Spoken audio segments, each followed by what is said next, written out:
Start recording. चलो, कहाँ गया? हाँ, तो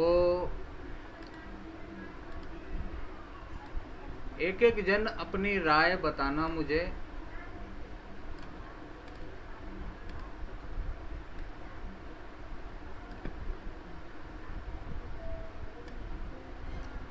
जहाँ तक है, सब लोगों ने गूगल, फेसबुक, इंस्टाग्राम, किताबें, कहीं ना कहीं से वैदिक की जानकारी आजकल तो समझ लो कि फ्री में बट रही है। वैदिक हो या लाल किताब हो, हर एक जानकारी फ्री में बट रहा है। यूट्यूब, फेसबुक, इंस्टाग्राम तो अड्डा ही बना पड़ा है। खैर, तो ये हमारी कुंडली है, ठीक है ना?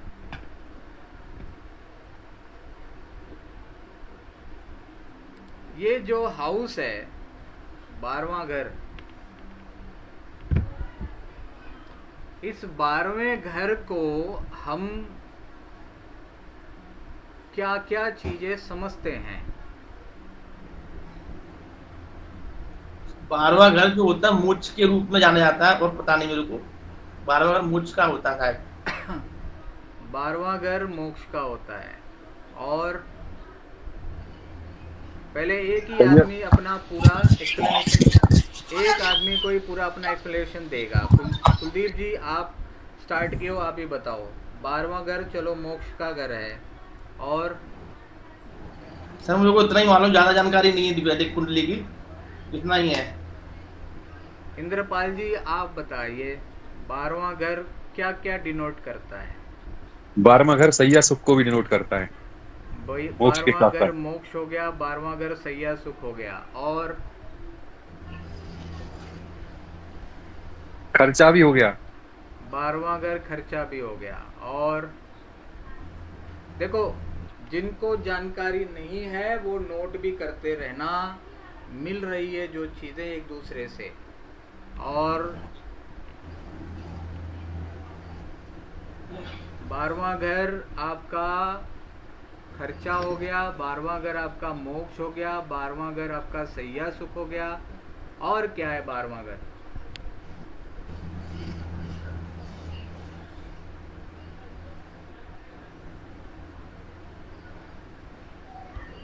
लिखते चलता हूँ मैं ना, तो ज़्यादा बढ़िया रहेगा।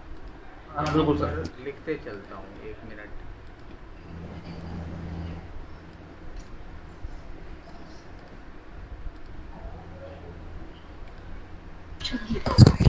रात की नींद का है क्या?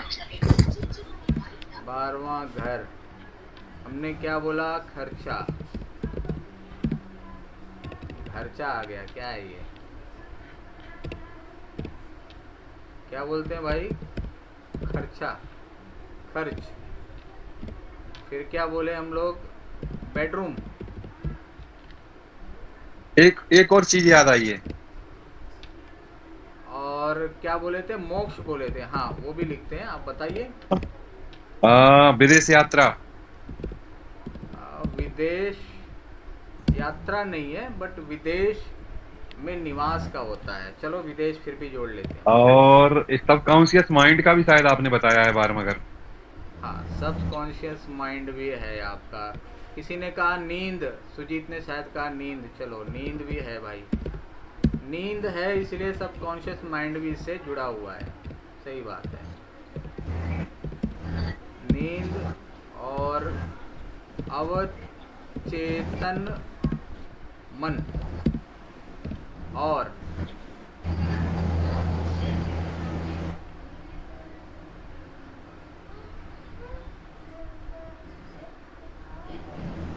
शालिनी जी, हाँ आप कुछ कहेंगे? भाई साहब, सब कुछ इंक्लूड ही हो गया है, इससे ज्यादा मुझे नहीं पता। हम्म, किसी को कुछ और याद आ रहा है, ध्यान आ रहा है? आप ये आसमान बोलते थे, घर की छत बोलते थे, इससे ज्यादा तो फिर छत। आसमान। लेफ्ट आई। हाँ, सहानुभूति भी लेंगे क्या? लेफ्ट, दाई बाई आंख।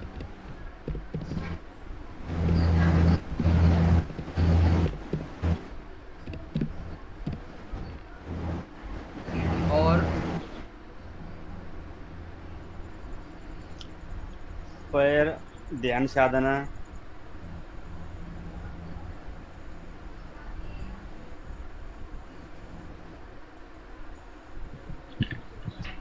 और क्या तो कहें? ये मीन राशि से जुड़ा हुआ है, तो ये जो पैर मीन राशि से रिलेट करते हैं ना, तो भाई साहब सही बोल रहे हैं ना, पैर हो सकता है क्या?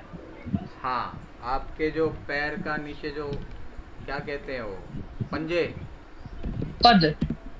हाँ। चलो पैर के पंजे। चलो ठीक है। और हाँ, देवीय ज्ञान भी हम इसमें ले सकते हैं क्या? थोड़ा कंफ्यूज है। हाँ, मोक्ष का कारक है तो ये गुरु का घर है, तो ब्रह्म ज्ञान से भी जुड़ा हुआ है, क्योंकि ये सहस्त्रार चक्र को डिनोट करता है। चलो ठीक है, इतना काफी है।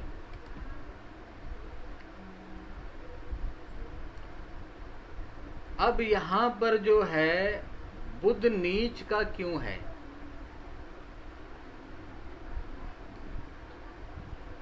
इस घर में बुध नीच का क्यों है? क्योंकि भाई साहब ये गुरु की राशि में बैठेगा, इसलिए। गुरु और बुध का। गुरु की गुरु राशि ज्ञान में देते बैठेगा, हैं। इसलिए ये नीच है। तो अगर 9वां घर भी गुरु की राशि है,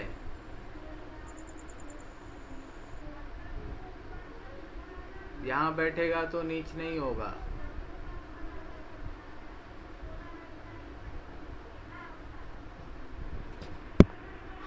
ठीक है ना? नीच क्यों होगा सर, बताएं। सवाल ही मेरा वही है कि अच्छा, मान ठीक है। लीजिए, अब मैं यहाँ पर जो है, एक मिनट, क्या होता है, अब ये कलर नहीं जाएगा क्या? ठीक है, चलो कोई बात नहीं। हम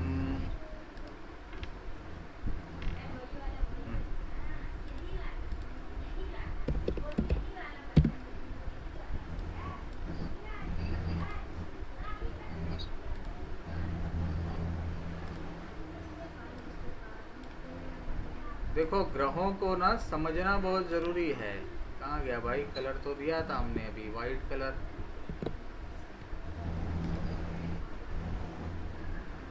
वाइट ही लिया है ना? अच्छा नहीं, ये यहाँ पर अब आएगा बुध। यहाँ पर बुध नीच क्यों है? गुरु की अगर राशि है तो बुध यहाँ भी नीच होना चाहिए। भाई साहब लेकिन यहाँ पे राहु का भी तो असर होता है ना?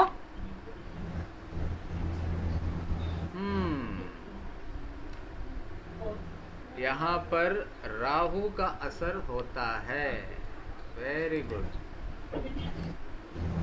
चलो, कुछ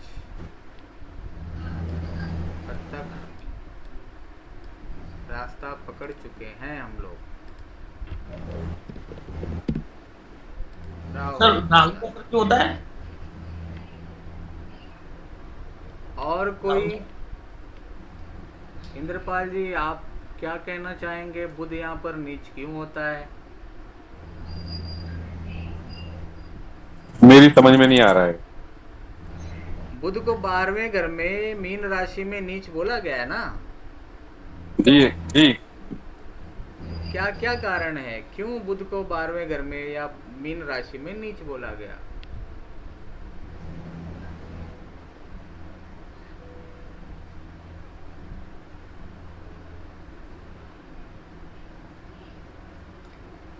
पशुपति जी, आप कुछ कहना चाहेंगे? ये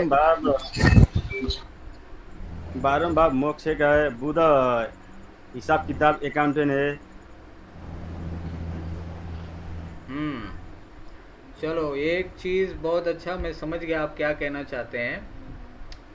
12वां घर जो है वो आपके ब्रह्म ज्ञान का स्थान है, मोक्ष का स्थान है, और बुध जो है वो हिसाब किताब दुनियावी चीज़ों का ग्रह है। जी जी गुरु जी। तो दोनों में जमीन आसमान का फर्क है। बात बिल्कुल सही है।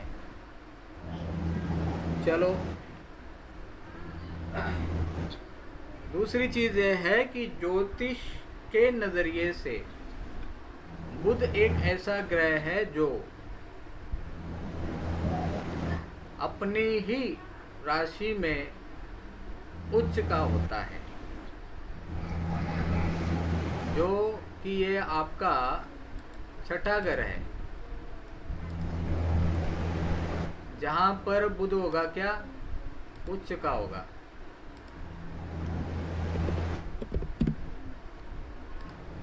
चलो, यहां तक तो समझ में आ गया।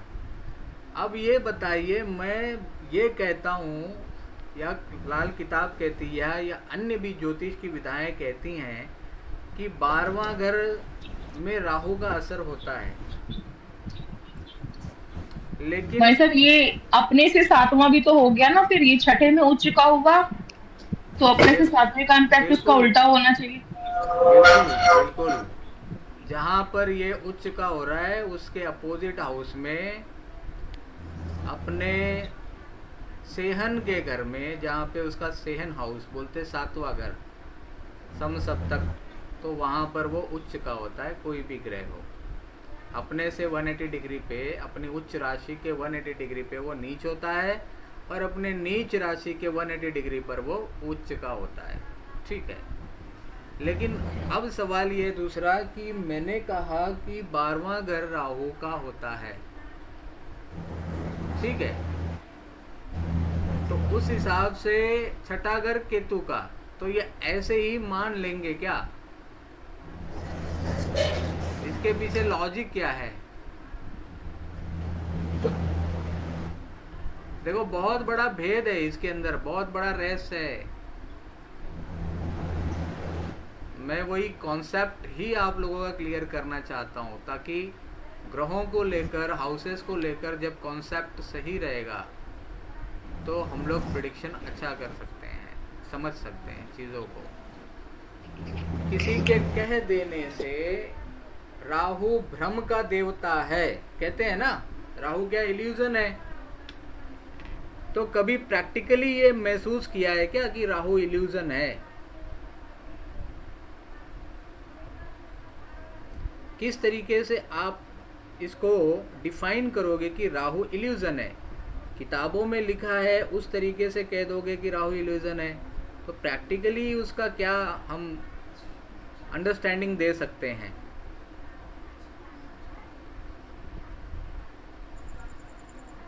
पशुपति जी, आपका आंसर काफ़ी हद तक अच्छा था, आप कुछ इसके ऊपर रोशनी डालिए कि राहु इल्यूजन देता है।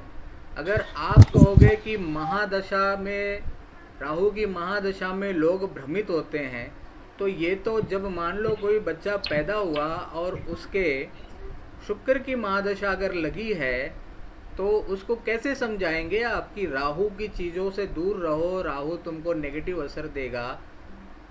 आप कहोगे कि जब महादशा आएगी तब तुमको पता चल जाएगा, तो वो क्यों विश्वास करेगा? आपको ऐसा कुछ उसको समझाना पड़ेगा कि राहु इल्यूजन देता है, तो कैसे देता है?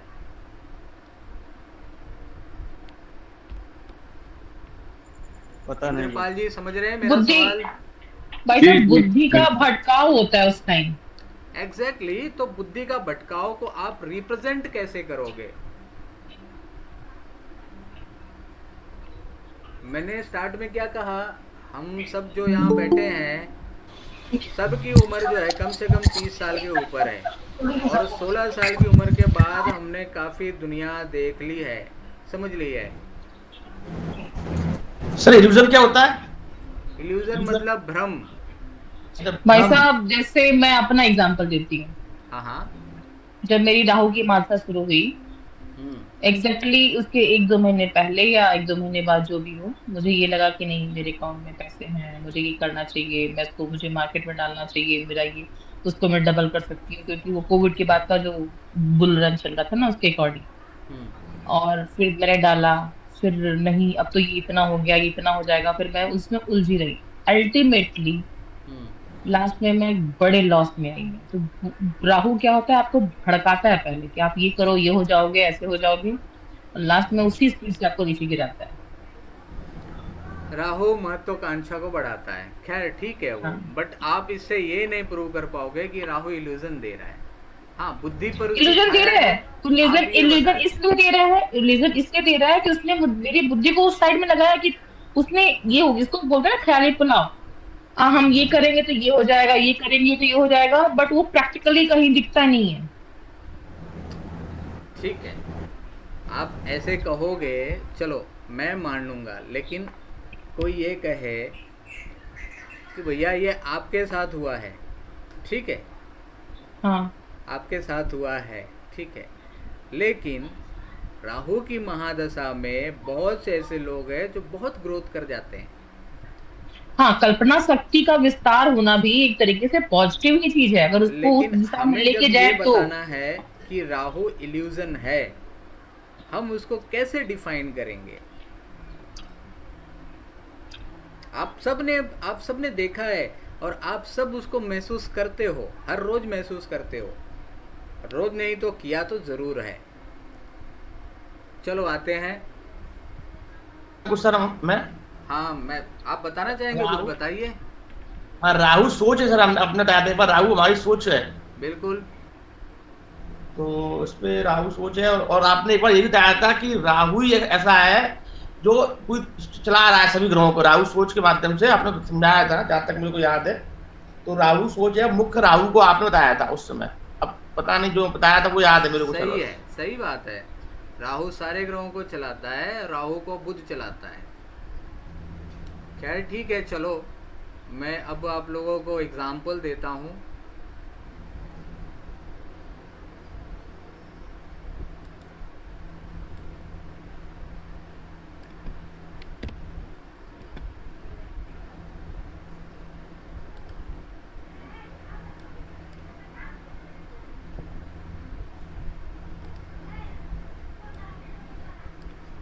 ये दुनिया है,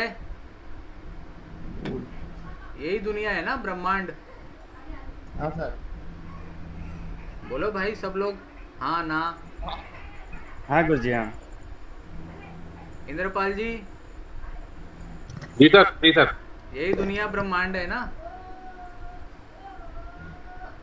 चलिए ठीक है। अब यही बुध है और यही हमारी खोपड़ी है, यही बुध है और यही हमारी खोपड़ी है, हमारा सिर। अब हम, ये जमीन है,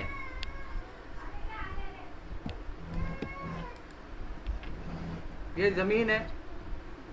अब इस जमीन के नीचे का जो हिस्सा है,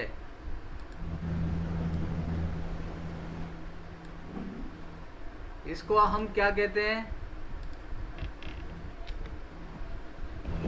पता है। यही कहते हैं ना? हाँ सर। इस जमीन के नीचे का जो हिस्सा है ये है पाताल, और इस जमीन के ऊपर का जो हिस्सा है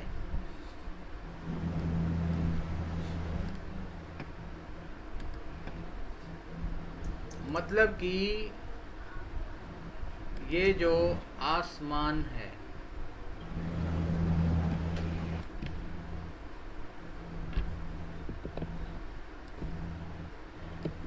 इसको हम क्या कहते हैं? आसमान, बराबर? ठीक कह रहा हूं ना मैं? हाँ सर। ऊपर क्या है? आसमान। राहु छत। इंद्रपाल जी ठीक है। जी सर। जमीन की छत क्या है? आसमान। ठीक है। जमीन की हाँ। छत है आसमान। आसमान का रंग है नीला। ठीक है।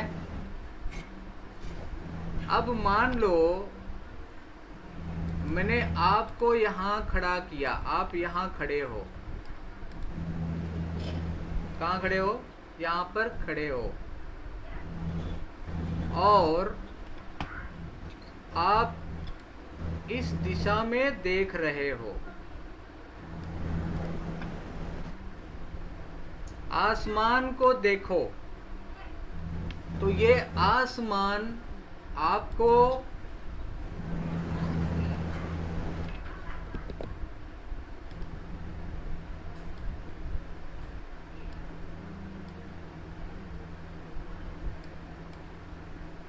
ऐसा दिखेगा।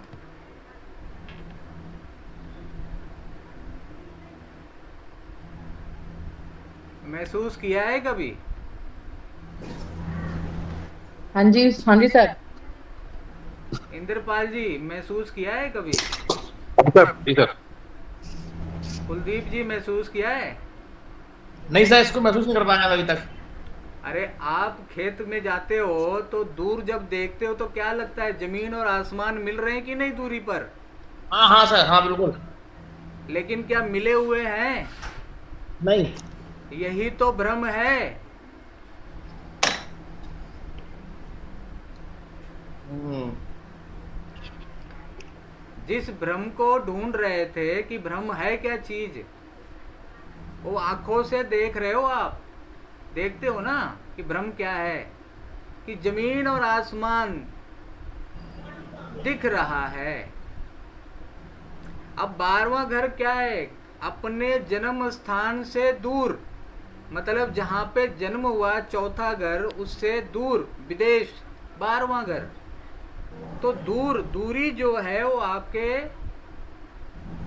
राहु से जुड़ी हुई चीज है। तो जब दूर आप देखते हो तो वहां पर राहु क्या दिखा रहा है आपको? जमीन और आसमान का मिलाप दिखा रहा है। दिखाता है कि नहीं? हाँ सर। अगर नहीं देखा है तो कल ट्राई कर लेना, खेत में चले जाना और दूर देखना, आपको क्या लगेगा? अच्छा चलो, बीच पे जाते हो? बीच पे कौन कौन गया है भाई? मैं गया हूँ सर। तो दिखता है समंदर और आसमान मिले हुए दिखते हैं। जी जी बिल्कुल। समंदर तो जमीन की सतह पर ही है ना। समंदर तो जमीन की सतह पर है और उसकी तह कहां तक है?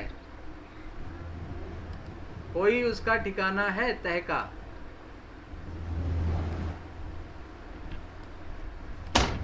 नहीं सर। ये तय हो गई, समंदर की तह हो गई। ठीक है ना? और समंदर का पानी तो आपको यहीं दिखेगा ऊपर ही। क्या ऐसे दिखता है समंदर का पानी? ऐसे दिखता है क्या? हाँ, आप यहाँ खड़े हो तो समंदर का पानी ऐसे दिखता है क्या ऊपर की तरफ? नहीं, नीचे की तरफ दिखेगा। जमीन की सतह पर ही दिखता है ना, इसी लेवल पर दिखेगा ना। जी। लेकिन आपको क्या लगता है कि समंदर का जो दूसरा छोर है वो आसमान से जुड़ रहा है, मिल रहा है, दिखता है कि नहीं? जी। तो क्या सच में जुड़ रहा है क्या? नहीं। तो ये चीज क्या है? इल्यूजन। यही तो इल्यूजन है, यही तो भ्रम है।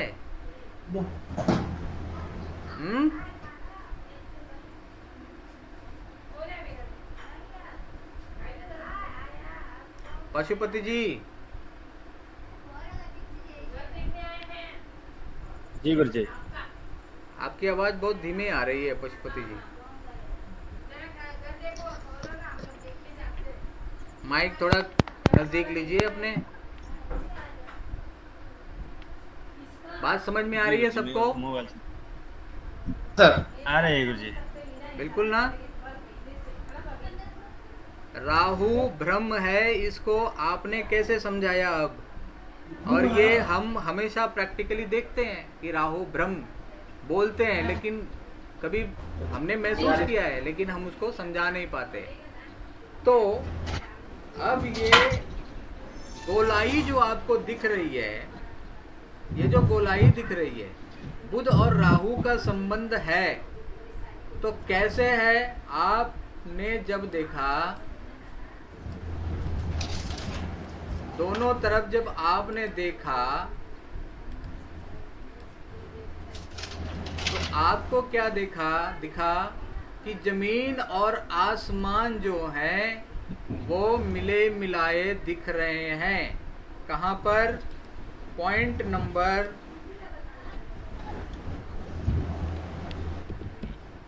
और ये है छोर। तो दोनों तरफ जब आप देख रहे हैं तो आपको क्या दिखता है कि ये आसमान ऐसा गोल है, दिख रहा है? सही है? हाँ सर।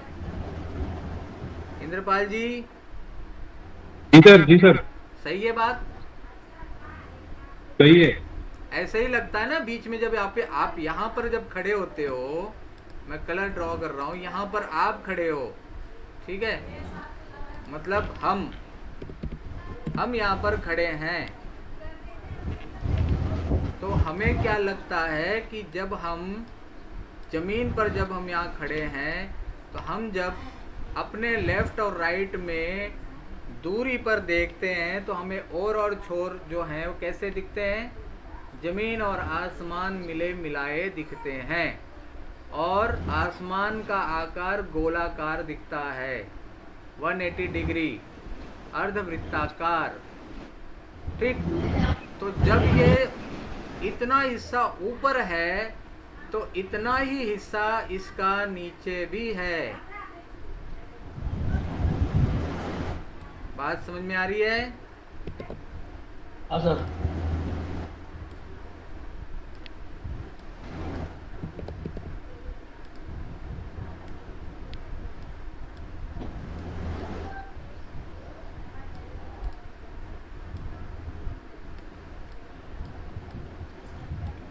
ये जो गोलाई है ये ऊपर जैसे दिख रही है आपको, वैसे ही ये गोलाई ऐसे नीचे है, तभी तो ये गोला बना है, ठीक है। तो ऊपर की तरफ आपको क्या दिखा? नीला रंग दिखा। ऊपर की तरफ आपको क्या दिखा? नीला रंग दिखा। नीला रंग राहु, आसमान राहु, गोलाई बुध, ठीक है। तो 12वें घर में बुध और राहु का असर होता है। क्या होता है? 12वें घर में बुध और राहु का असर होता है। 12वें घर में बुध और राहु का असर होता है। तो कौन सा बुध होता है, कौन सा राहु होता है, ये अब समझेंगे। ये समझ में आया? 12वें घर में बुध और राहु का असर समझ में आया? क्योंकि ये गोलाई बुध और ये नीला रंग आसमान का, और ये भ्रम के वजह से ये राहु है, जो भ्रम पैदा होता है। जब आप ऐसे चलते जाओगे तो ये क्या होगा? आपको दिखेगा कि ये गोलाई नहीं है, ये तो रास्ता अभी और आगे है। ऐसा ही होता है भाई। सन्नाटा छाया है, मुझे लगता है समझ में आ रहा है कि नहीं? हाँ आ रहा है सर। आ रहा है गुरुजी। जब आगे आप चलते जाओगे इस दिशा में तो क्या ये सच में मिला हुआ है? क्या नहीं ना। तो रास्ता तो आगे मिलेगा आपको। मतलब क्या है? राहु को मुंह भी बोला गया है, जो माउथ है, काल का मुख।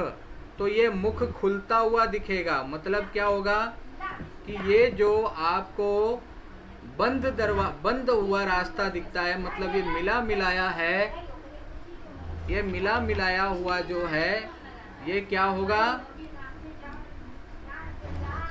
ये ऐसे छटता चला जाएगा। ठीक है, तो राहु का मतलब यह है कि जब आप शोध करते हो उस दिशा में तो राहु भेद खोलता है। ठीक है, तो मुख जो है इंसान का, जो लिप्स होता है, मुख, ये मुख है, ये भी राहु है ना, खुला हुआ मुख, ये भी राहु है। तो और गोलाई बुध, तो बुध राहु के बगैर नहीं होता, राहु बुध के बगैर नहीं होता, इसलिए 12वें घर में बुध और राहु का असर होता है। ठीक है, अब आते हैं जो नीचे की तरफ का हिस्सा है। अब लॉजिकली देखोगे तो ऊपर अगर राहु है तो केतु नीचे आ गया, बराबर। ऊपर अगर राहु है तो केतु नीचे आ गया। क्यों? क्योंकि राहु क्या है, सिर है, तो उसका धड़ केतु है, बराबर। हाँ सर। तो सिर अगर ऊपर आ गया तो धड़ नीचे आ गया। तो जितनी भी चीजें हैं, जितनी भी वनस्पतियां हैं, सबकी जड़ें जमीन के नीचे हैं। तो केतु क्या है, रूट्स है, जड़, इसलिए नीचे जो है वो केतु है, ऊपर का हिस्सा राहु है। ठीक है, अब ये जो गोलाई नीचे आपको दिख रही है, ये गोलाई बुध है। ठीक, तो छठा घर जो है आप लोगों ने जो देखा, अब मैं फिर से वो कुंडली पर आता हूं। ये आसमान है, ये जमीन के नीचे का हिस्सा पाताल। तो यहां पर बुध राहु और यहां पर बुध, बोलो भाई, बुध केतु।